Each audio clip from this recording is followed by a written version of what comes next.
ሰላም ጤና ይስጥልን እንደምናችሁ። እጅግ በጣም አሳዛኝ በሆነ ዜና ነው እንግዲህ የመጣሁት። ያው እንግዲህ ሰሞኑን ከትላንትና በስቲያ ጀምሮ በጣም አስደንጋጭ ነገር በብዙ ሚዲያዎች እየተላለፈ ይገኛል። እንግዲህ እንደምናውቀው በፈረንጆች 2025 ማለቂያ ወደ 26 መግቢያ ላይ ነን። በኢትዮጵያ ደግሞ 2018 ላይ ነን። በዚህ ጊዜ ማንም ሰው ሊራብም ሊጠማም አይገባምና እንግዲህ ጦርነት አስከፊ ችግር አስከፊ መከራ እንደሆነ እየተመለከትን ነው። እንግዲህ በትግራይ ሀገር ሕጻት እንግዲህ አስቸጋሪ አሳዛኝ ነገር እየተመለከትን ነው።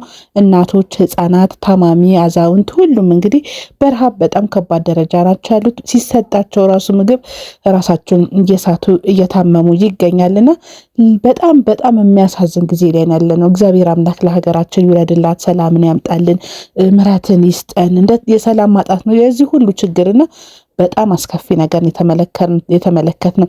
እንግዲህ በሀገራችን በጦርነት ብዙ ተፈናቃይ እንዳለ ብዙሃኖቻችን እናውቃለን።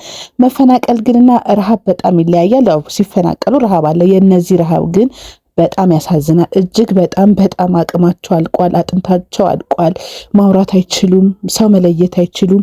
ስለ ንቦናቸው በጣም ነው የሚያሳዝነው። እንደ አንድ ኢትዮጵያዊ እንደዚህ አይነት ነገር መመልከት በጣም ከባድ ነገር ነውና እንግዲህ ይሄን ነገር ለመከላከል በጣም ብዙ የሀገራችን አርቲስቶች፣ ቲክቶከሮች፣ የተለያዩ ተጽዕኖ መፍጠር የሚችሉ የተለያዩ ሰዎች እንግዲህ የእርዳታ ድጋፍ እያደረጉ ይገኛል። እንግዲህ ይህ ድጋፍ ለእነዚህ ሕጻጽ ላይ ላሉት እንግዲህ አዛውንቶች፣ ሕጻናት በቂ አይደለም። የዛኔን ችግር ሊሸፍን ይችላል፣ ግን ዘለቂታዊ ሽፋን ያስፈልጋል እየተባለ ነው። ዘለቂታዊ ሽፋን ምንድነው? ቋሚ የሆነ ምግብ ተደራሽ እንዲሆኑ፣ ጤንነታቸው ክትትል እንዲደረግ። አሁን በጣም ከባድ የሆነው ሕክምና ማግኘት አልቻሉም። እንግዲህ መግቢያ ላይ ጆን ዳንኤል ላይ የራሳቸው ላይ ሳቱበት እንግዲህ ሲናገር ሰምታችሁ ከሆነ ላይቭ ስትሪም ላይ ሕክምና ጣቢያ ጣን ነው ያለውና ይህ ሁሉ ተቋም ሊሰራ ይገባል።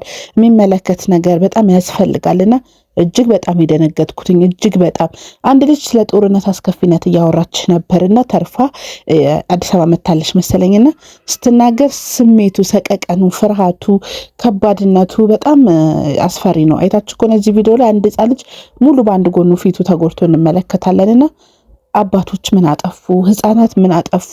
እንደ ሀገር እኔ አላቅም። ይሄ መከራ ብቻ እግዚአብሔር ያሻግረን። ከእግዚአብሔር ጋር ጸሎት ማድረግ የምንችለው ሌላ ምንም ተስፋ የለን። ተስፋችን ፈጣሪ ስለሆነና ሰላምን ያምጣልን። አንዳንዶች የቲክቶክ ተጽዕኖ ፈጣሪ ነን በማለት ከሰው ሀገር ላይ የኖሩ የዚህ ችግር ሰለባ እንድንሆን አድርገውናል። ፖለቲካን ዝም ብለው እየተናገሩ እኔ አማራ ነኝ፣ እኔ ትግሬ ነኝ፣ እኔ እንደዚህ ነኝ የተባለ የተከፋፈለ ችግር ዛሬ መከራን አምጥቷል። ዛሬ ለብዙ ኢትዮጵያኖች ድርቀትን፣ ሞትን፣ እርስ በርስ አለመተማመንን፣ ጦርነትን፣ ከባድ ነገሮች መጥተዋልና እኔ አላቅም። አሁን በተለያየ ሀገር ያላችሁ ኢትዮጵያዊ ማንም ይሄ አማራ፣ ትግሬ፣ ኦሮሞ ምናምን ስለሆንን አይደለም። እንደ አንድ ኢትዮጵያዊ እነዚህን አባቶች፣ ህፃናት ሁሉንም ልንረዳ ይገባል። የአቅማችን ብናረግ መልካም ነው። እኔ እንግዲህ በጆን ዳንኤል ላይ ቻሌንጅ ተጀምሯል። የቻልኩትን የአቅሜ 100 ብርም ትሁን 50 ብርም በቻናሌ ደግሞ እግዚአብሔር አምላክ ሀገራችን ሰላም እንዲያደርግ እነዚህ ሰዎች መርዳት የሚችሉ ሰዎች ጋር እንዲደርስ ሼር እንድታደርጉልኝ እፈልጋለሁኝ። ብዙ ወገኖቻችን ችግር ላይ ናቸው ያሉት። ሴት ልጅ እንግዲህ እናት ተርባ ተጠምታ ከመራቧ ደግሞ የበለጠ ልጆቿን አታ አንድ ናት እንግዲህ 4 ልጆቿን ሞተውባታል።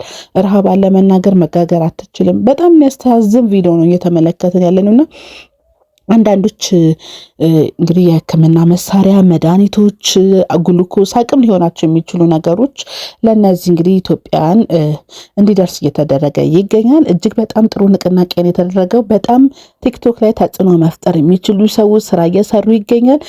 ማስተር አብነት እንግዲህ በዚህ አጋጣሚ ህመም ላይ ነው ያለው። ይህንን በጎ አድራጎት ቦታ ላይ ድረስ ሄዶ የሚካፈል ሰው ነበርና ግን እግዚአብሔር እንግዲህ አልፈቀደም። እንደሰማችሁ ሰሞኑ በማህበራዊ ሚዲያ ህመም ላይ እንደሆነ ተናግሯል እንጂ ዋነኛ እንደዚህ አይነት ክስተቶች ሲከሰቱ ፈጥኖ ደራሽ የነበረ ሰው ነውና ተተኪ አፍርቶልናል። እንግዲህ ተተኪዎቹ እንደምታያቸው እየሄዱ ይገኛሉና ሌሎቻችንም በአቅማችን ባንችል ሚዲያ ላይ ሼር እያደረግን በአሁኑ ሰዓት ክፋት፣ ጠብ፣ ተንኮል የምንጭርበት ሰዓት ላይ አይደለም። የሚሞትን ሰው ማዳን ያለብን። ቀላል አይደለም። የአንድ ሰው ሞት በጣም ብዙ ነገር ይጎዳልና እነዚህን ሰዎች ማዳን አለብን። መልካም ነገር ማድረግ መልካም ነው። ይሄ ወገንተኝነት፣ ይሄ ስድብ፣ ይሄ አላስፈላጊ ነገር ደርቶ ተቀምጦ ይሆናል እነዛ ሰዎች ሊሳደቡ የሚችሉ በቦታው ሲያዩ ግን እንደ አንድ ሰው እንደ ሀገር ብቻ አይደለም እንደ አንድ ሰው ይከብዳልና እባካችሁን የምናደርገውን ነገር የምንናገረውን ነገር በዚህ ወቅት እንጠንቀቅ ለማለት እፈልጋለሁ። እንግዲህ ታዋቂው ቲክቶከር ጆን ዳንኤል በቅርቡ መፈታቱን ታውቃላችሁ። እንደሰማ እንግዲህ የዚህ መጀመሪያ በጎ አድራጎት ለማድረግ ከሄዱት ቲክቶከሮች መካከል ነው። በእነዚህ ወጣት መካከል የጥሪ መልእክት ተላለፈ። የጥሪ መልእክቱን እንግዲህ ተመልክተው ብዙሃኖቹ እየሄዱ ይገኛል። አንዳንዶቹ ደግሞ የገቢ ማሰባሰባ እያደረጉ ይገኛሉ። እነ አዶናይ እንግዲህ እኛ ሄደን መጨበጥ ብቻ አይደለም የሚጠበቅብን፣ ለዚህ ለበጎ ስራ ማድረግ ያለብን ነገሮች የሕክምና፣ የምግብ፣ ዘለቂታዊ የሆነ መፍትሄ፣ ልብሶች፣ ጫማዎች ራሳቸውን ሊቀይሩበት የሚችሉ ነገሮች እንድናረግ እፈልጋለሁ ብሏል። ሌሎችም እየተናገሩ ይገኛል። በዚህ ሰዓት ድምፅ የማይሆን ኢትዮጵያ ያለ ብዬ አላስብም።